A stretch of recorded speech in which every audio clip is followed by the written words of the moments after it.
आदाब, नमस्ते, सत श्री अकाल दोस्तों। मैं तबरेज़ मुंसरी फिर एक बार आपका बहुत बहुत स्वागत करता हूँ हमारे इस यूट्यूब चैनल में, जिसका नाम है बिंदास बोलो। हमेशा की तरह इस बार भी मैं एक नई और अद्भुत कहानी के साथ आपके सामने पेश हुआ हूँ। आज की कहानी कानपुर की है। एकता की और राहुल की शादी होती है। दोनों अपने परिवार में बहुत खुश थे। एकता पिछले 2.5 साल से जिम जाती थी, उसको जिम करने का बहुत शौक था, और राहुल अपनी एक बिजनेस को संभालता था। 24 जून 2024 को एकता हमेशा की तरह अपने घर से निकली सुबह के वक्त जिम जाने के लिए। उसका जिम ग्रीन पार्क स्टेडियम के सामने था।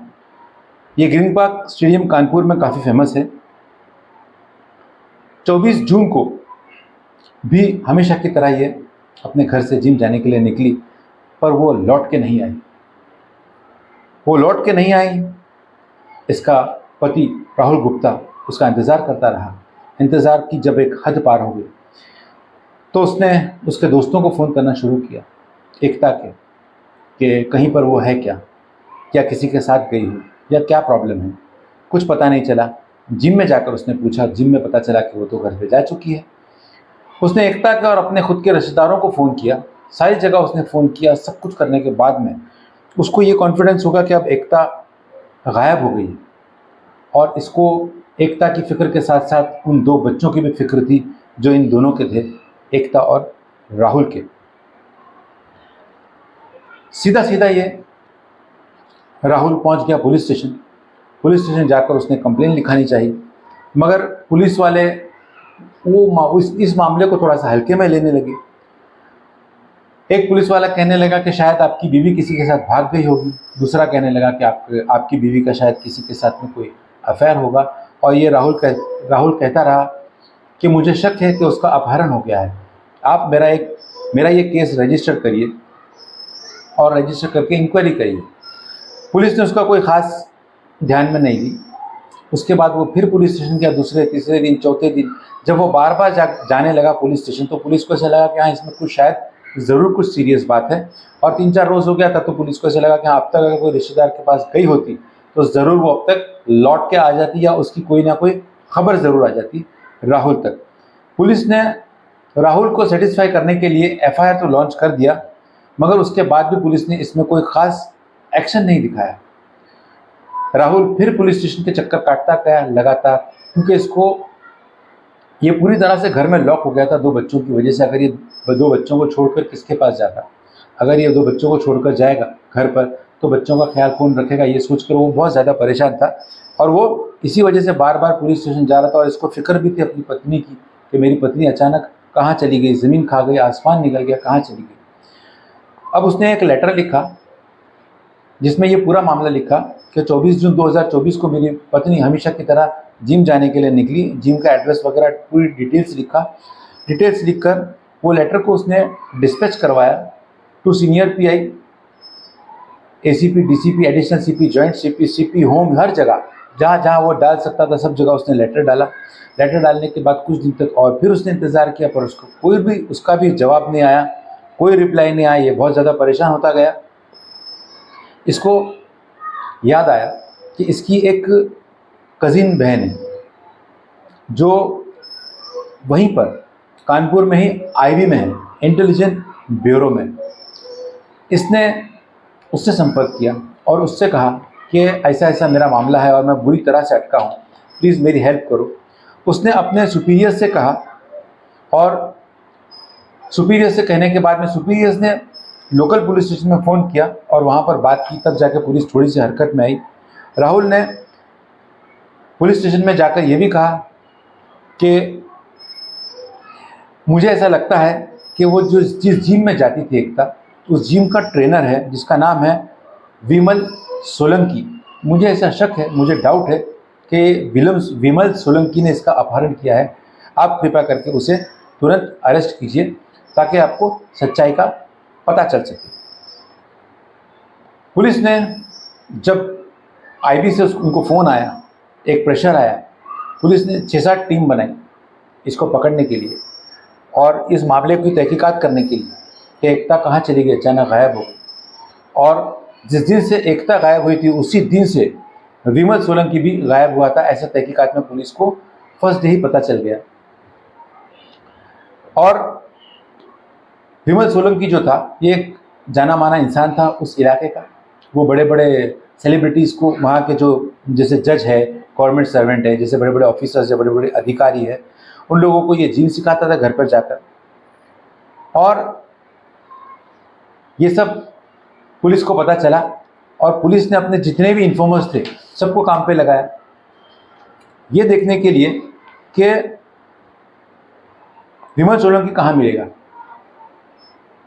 जितने भी इन्फॉर्मर्स थे पुलिस के सब काम पर लगे और सब उस पर, इस मामले में अपनी अपनी नज़र गाड़े बैठे थे कि अचानक कुछ ही दिनों में एक फ़ोन आया पुलिस को और एक पुलिस के इन्फॉर्मर ने कहा कि सर कल विमल सोलंकी अपने घर में आने वाला है अपने परिवार से मिलने के लिए, और यह ही एक मौका है जब आप उसको पकड़ सकते हो। इसके बाद अगर वो चला गया तो शायद वो हाथ में फिर दोबारा नहीं आएगा।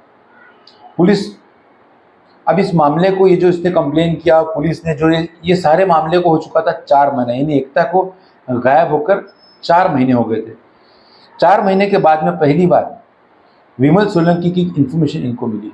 पुलिस इस मौके को हाथ से गंवाना नहीं चाहती थी। पुलिस ने ट्रैप लगाया, सिविल ड्रेस में सब क्राइम के ऑफिसर्स खड़े रहे और वहाँ से थोड़ी ही देर में विमल सोलंकी की एंट्री हुई और पुलिस ने उससे दर दबोच के पुलिस स्टेशन लेकर गए इसको और इससे पूछताछ शुरू की। जब इससे पूछताछ शुरू की तो उसने कहा कि सर एकता गुप्ता के अपहरण में मेरा कोई हाथ नहीं है। पुलिस ने कहा तो फिर तुम 4 महीने से क्यों गायब थे? उसने जवाब दिया कि मैं इसलिए गायब था क्योंकि मुझे ऐसा पता चला कि एकता गायब हो गई है और एफआईआर हुआ है और एफआईआर में मेरा नाम है और पुलिस को भी मुझ पर शक है। मैं बेवजह के पछड़े में नहीं पड़ना चाहता था, इसलिए मैं यहाँ से भाग गया था।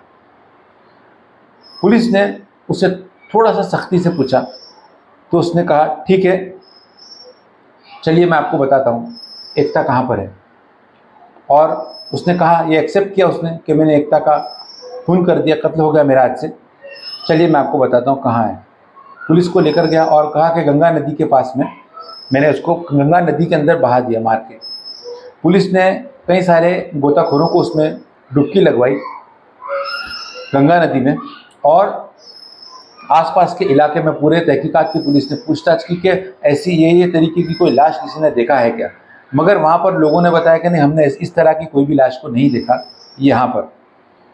फिर पुलिस ने इसको पकड़ी और फिर इसको इससे कहा कि तुम झूठ बोल रहे हो। तो उसने कहा ठीक है सर, मैं आपको बताता हूँ। ऐसा करके उसने एक दूसरी जगह बताया, फिर तीसरी जगह बताया, ऐसा करके 6-7 घंटे 8 घंटे में उसने 4-5 जगहें बता दिया, मैंने वहाँ डाला, मैंने वहाँ डाला, मैंने वहाँ डाला। फिर पुलिस ने उसकी अच्छी तरह से खातिरदारी की। तब उसने बताया कि सर मैं अब की बार सच बताता हूँ, आप लोग मुझे डीएम साहब के बंगले पर लेके चलिए। डीएम मतलब डिस्ट्रिक्ट मैजिस्ट्रेट होता है। इसने कहा कि मुझे डिस्ट्रिक्ट मैजिस्ट्रेट के पास में लेके चलिए। अब डिस्ट्रिक्ट मैजिस्ट्रेट के पास में गए। वहाँ जाने के बाद में पहले तो पुलिस ने कहा कि तू हमको धमकी दे रहा है डिस्ट्रिक्ट मैजिस्ट्रेट की। तो उसने कहा नहीं सर, मैं धमकी नहीं दे रहा हूँ, आप लोग एक बार लेके चलिए, वहाँ पर आपको दूध का दूध और पानी का पानी हो जाएगा, आपको पता चल जाएगा वहाँ पर एकता की लाश है, वहाँ पर से उसकी लाश मिल जाएगी। डिस्ट्रिक्ट मैजिस्ट्रेट के बंगले पर इसने लेकर गया और लेके जाने के बाद में जो डिस्ट्रिक्ट मैजिस्ट्रेट साहब का जो घर था, बंगला था, बंगले को लग कर एक दीवार थी, वहाँ पर उसने कहा कि यहाँ पर खोदो। हल्का सा वहाँ पर ऐसा लग रहा था कि कच्ची मिट्टी जैसा है और हल्का सा खोदा हुआ जैसा दिख रहा था।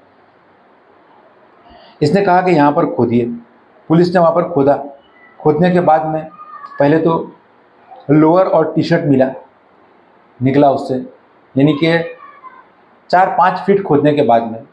और फिर पुलिस ने जब और खोदा और जब पुलिस ने खोदने के लिए जब प्लान बनाया कि हाँ जहाँ जाकर खोदेंगे और डिस्ट्रिक्ट मैजिस्ट्रेट के घर पे जाना है, ये बात मीडिया में आउट हुई तो बहुत सारी मीडिया वाले वहाँ जमा होकर बहुत सारी पुलिस फोर्स आ गई और बहुत पब्लिक आ गई।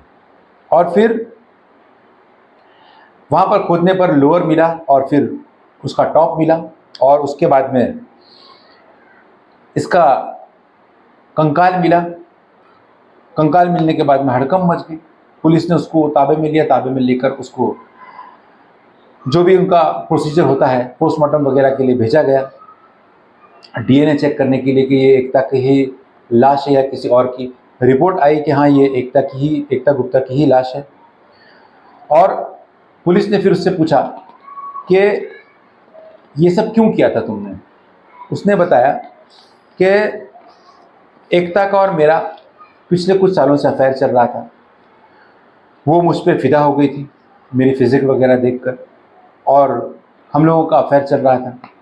और उस दिन यानी 24 तारीख को जब ये गायब हुई, उस दिन इसने मुझसे जिम में बहस चालू की और उसने कहा कि मैंने सुनी हूँ कि तुम शादी कर रहे हो, तुम किसी और औरत की तरफ देख कैसे सकते हो मेरे होते हुए। तो मैंने कहा कि तुम बाहर चलो, अपन कार में बैठ के बात करते हैं। और हम लोग कार में बैठ के बात करने लगे। बात करते करते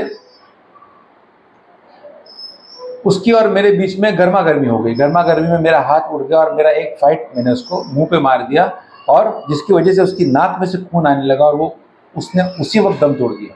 यानी कि मैंने इंटेंशनली नहीं मारा, मगर वो मेरे हाथ से मर गई और मैं घबरा गया। उसके बाद में मैंने सोचा कि अब ये मर तो गई है, ये लाश हो गई, अब मैं क्या करूँ, मैं फंस जाऊँगा बुरी तरह से। फिर मैंने, क्योंकि मैं डिस्ट्रिक्ट मजिस्ट्रेट और बड़े बड़े लोगों के घर में मैं आता जाता हूँ, मुझे कोई रोक टोक नहीं है, कोई मेरी तलाशी गाड़ी की या कहीं भी मुझे रोक टोक नहीं होती है।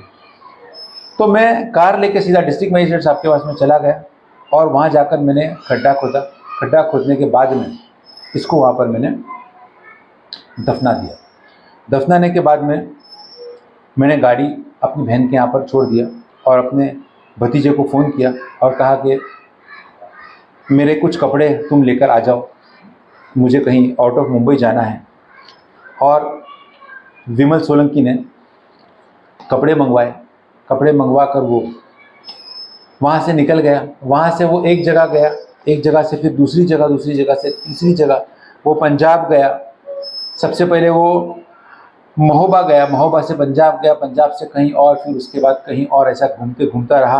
और फिर 4 महीने बाद मैं अरेस्ट हो गया।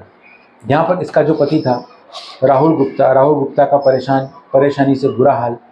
और राहुल गुप्ता ने अपनी पूरी ताकत लगाने के बाद में पुलिस को इन्वेस्टिगेशन करने पे एक तरह से मजबूर कर दिया। तब जाकर पुलिस ने इन्वेस्टिगेशन किया। और फिर विमल सोलंकी के बारे में लोग ऐसा बताते हैं कि एक पिक्चर आई थी जो अजय देवगन की थी, जिसका नाम था दृश्यम। वो पिक्चर इसने तकरीबन 18 बार देखा था और वो पिक्चर देखकर उसने ये प्लान बनाया था कि कोई मैं ऐसी जगह उसके बॉडी को मैं दफनाऊंगा कि कोई सोच भी नहीं सकता है।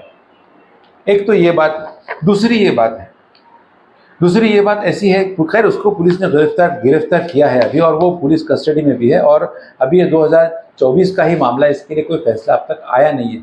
मगर एक बात और आती है इसके अंदर।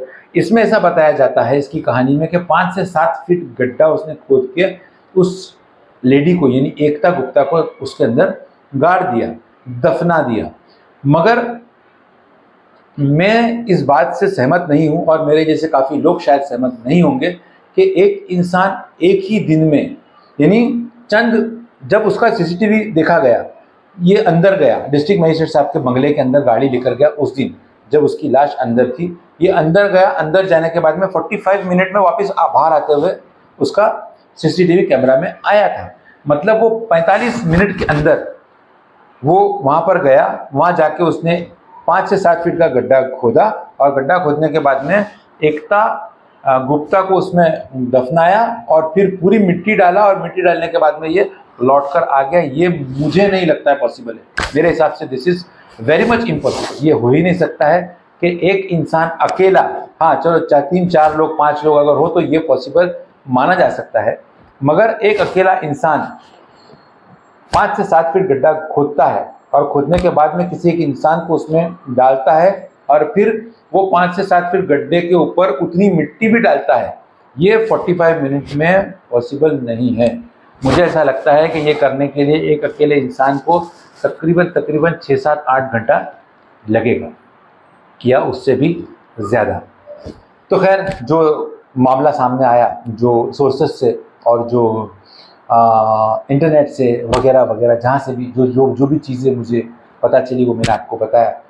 अभी इसका केस पेंडिंग है और अभी अंडर ट्रायल में है, जेल कस्टडी में है, और ये कानपुर की जेल में है। अब देखते हैं, देखना ये है कि कानपुर की अदालत क्या फैसला देती है इसके खिलाफ। पुलिस ने अपनी तरफ से पूरी एड़ी का जोर लगा दिया, जितने भी एविडेंसेस थे इसके खिलाफ वो सारा का सारा पुलिस ने प्रोड्यूस किया है कोर्ट में। अब देखते हैं जब इसका केस बोर्ड पर आएगा और इसको क्या सज़ा होती है, ये देखने के लिए, ये देखने जैसा होगा। फिर मिलेंगे एक नई और अद्भुत कहानी के साथ। तब तक के लिए मुझे इजाज़त दीजिए। आदाब, नमस्ते, सत श्री अकाल।